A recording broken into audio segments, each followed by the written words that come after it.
Dear students, இந்த வீடியோவில் நம்ம என்ன பார்க்குறோம் அப்படின்னா 6th லெசனில் கிராவிடேஷன் அதில் ஒரு important 5 mark question variations of G with attitude. அப்படின்னா என்ன மீனிங் அப்படின்னா வேரியேஷன்ஸ் ஆஃப் ஜினா ஜி மீன்ஸ் என்ன சொல்கிறோம், acceleration due to gravity change ஆகுது. எங்கே சேஞ்ச் ஆகுதுன்னா வித் ஆட்டிடியூடு. ஆட்டிடியூட் என்ன சொல்கிறோம், ஹைட். நம்ம சர்ஃபேஸ் ஆஃப் எர்த்திலிருந்து ஒரு ஹச்சுங்கிற ஹைட்டுக்கு நம்ம மேலே இன்க்ரீஸ் ஆகிறோம் அப்படின்னா இப்போ அதனுடைய அந்த பாயிண்டில் ஆக்சலேஷன் டியூ டு கிராவிட்டி எவ்வளோ வேரி ஆகுது, இன்க்ரீஸ் ஆகுதா அல்லது டிக்ரீஸ் ஆகுதா, ஓகேவா? ஸோ அதான் இந்த லெசனில் இந்த கொஷினில் நம்ம பார்க்குறோம். So let us consider the mass of an object placed at a distance of height from the surface of earth. So surface of எர்த்திலிருந்து ஒரு ஹச்சுங்கிற ஹைட்டில் ஒரு எம்ங்கிற மாஸை வந்து நம்ம கன்சிடர் பண்ணுறோம். ஸோ இப்போ இது வந்து எர்த்தோட ரேடியஸ் என்ன அப்படின்னா கேபிட்டல் ஆர் சஃபிக்ஸ் இ போட்டுக்கிறோம். பார்த்தீங்கன்னா இது வந்து radius of the earth. Centre of the எர்த்துங்கிறது ஓ. ஸோ சென்டர் ஆஃப் எர்த்திலிருந்து சர்ஃபேஸ் ஆஃப் எர்த் வரைக்கும் இருக்கிறது தான் வந்து என்ன சொல்கிறோம், ரேடியஸ் ஆஃப் த எர்த்.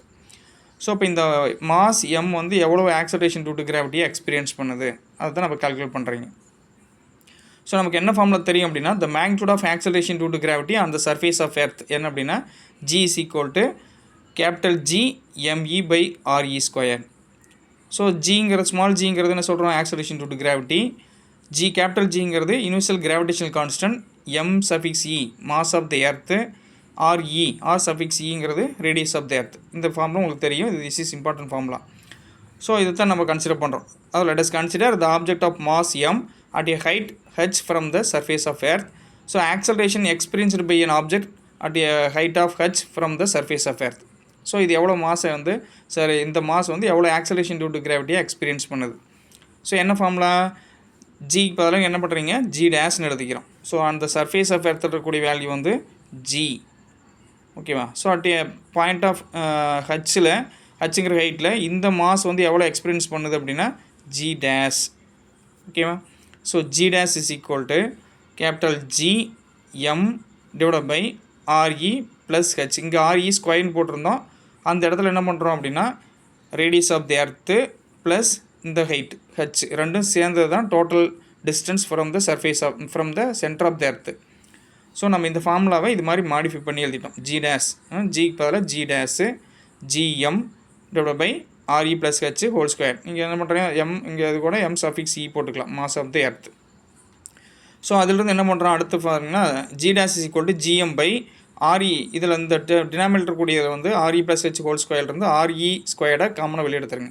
வெளியெடுத்துட்டிங்கன்னா இந்த இடத்துல 1 இருக்கும், இந்த ஹெச்சுங்கிற இடத்துல வந்து ஆர்இ இல்லை. ஸோ அதனால் டினாமினேட்டரில் என்ன பண்ணிக்கிறான், ஆர்இ எழுதிக்கிறீங்க. ஸோ உங்களுக்கு என்ன வரும், ஆர்இ ஸ்கொயர்டு வெளியெடுத்துட்டிங்கன்னா 1 plus h by R e whole ஸ்கொயர்னு எழுதலாமா?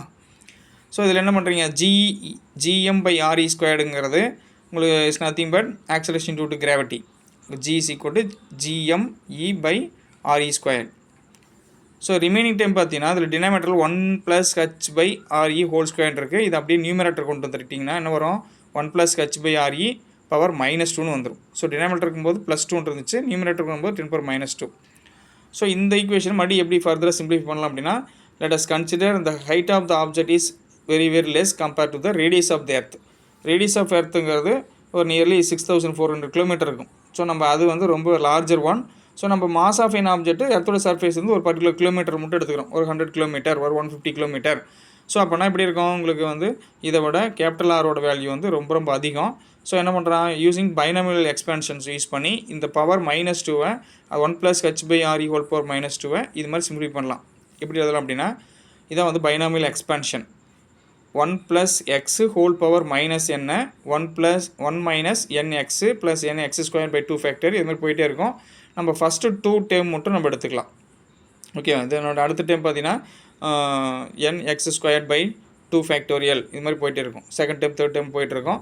ஸோ நம்ம அந்த ஃபஸ்ட்டு 2 டேர்ம் மட்டும் நம்ம கன்சிடர் பண்ணிக்கிறோம். ஸோ இந்த வேல்யூலாம் வெரி லெஸ் குவான்டிட்டியாக இருக்கிறனால யூஸிங் பைனாமியல் எக்ஸ்பென்ஷனில் ஃபஸ்ட்டு 2 மட்டும்.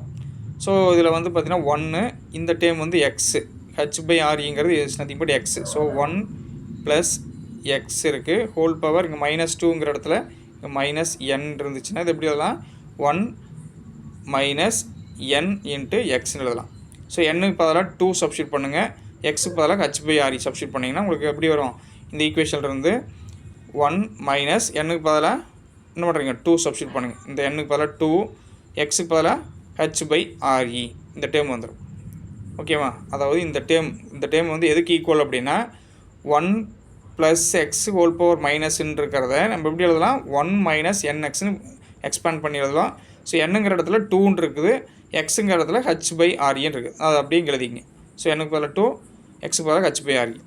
ஸோ இந்த gm/re² தான் g அப்படின்னு சொல்லியிருக்கிறோம். இந்த term magnitude of acceleration due to gravity g is equal to gme/re². இது என்ன பண்ணால் டிடர்மெண்ட்டுன்னு அர்த்தம். So it's nothing but magnitude. So அதோட வேல்யூ மட்டும் எடுத்துக்கிட்டால் போதும். அதான் எழுதிக்கிறாங்க g × 1 - 2h/re. ஸோ இப்போ இதை ஜியோட உள்ளுக்கு மல்டிபிள் பண்ணிங்கன்னா g - 2gh/reன்னு வந்துடும். அப்போனா அதனுடைய ஆக்சலரேஷன் டியூ டு கிராவிட்டி அந்த சர்ஃபேஸ் ஆஃப் எர்த்திலிருந்து இதனுடைய ப்ராடக்ட் வேல்யூ இருக்குல்ல, அதாவது g2h/re. ஸோ இதுக்கு ஒரு வேல்யூ வரும். இந்த வேல்யூ வந்து சப்ட்ராக்ட் பண்ணிங்கன்னா தான் என்ன வேல்யூ கிடைக்கும், acceleration due to gravity at a height of h from the surface. So அந்த எக்ஸ்பீரியன்ஸ் பண்ணக்கூடிய ஆக்சலரேஷன் டியூ டு கிராவிட்டி என்னவோ இருக்குன்னா g'. ஸோ அதனுடைய ஆக்சுவல் வேல்யூ சர்ஃபேஸில் இருக்கக்கூடிய வேல்யூலேருந்து இந்த டேர்ம் மைனஸ் பண்ணால் இந்த டேர்ம் கிடைக்குது. அப்போனா g வேல்யூ என்ன பண்ணுது, அதாவது g' வேல்யூ வந்து ஜியோட குறைவாக தான் இருக்கும். So g' is less than g.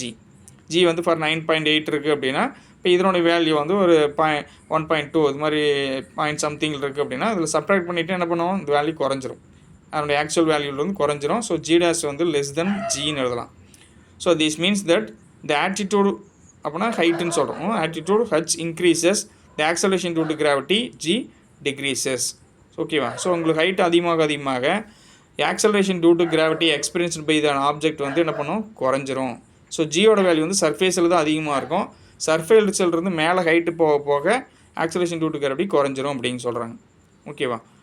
ஓகேப்பா, தேங்க்யூ.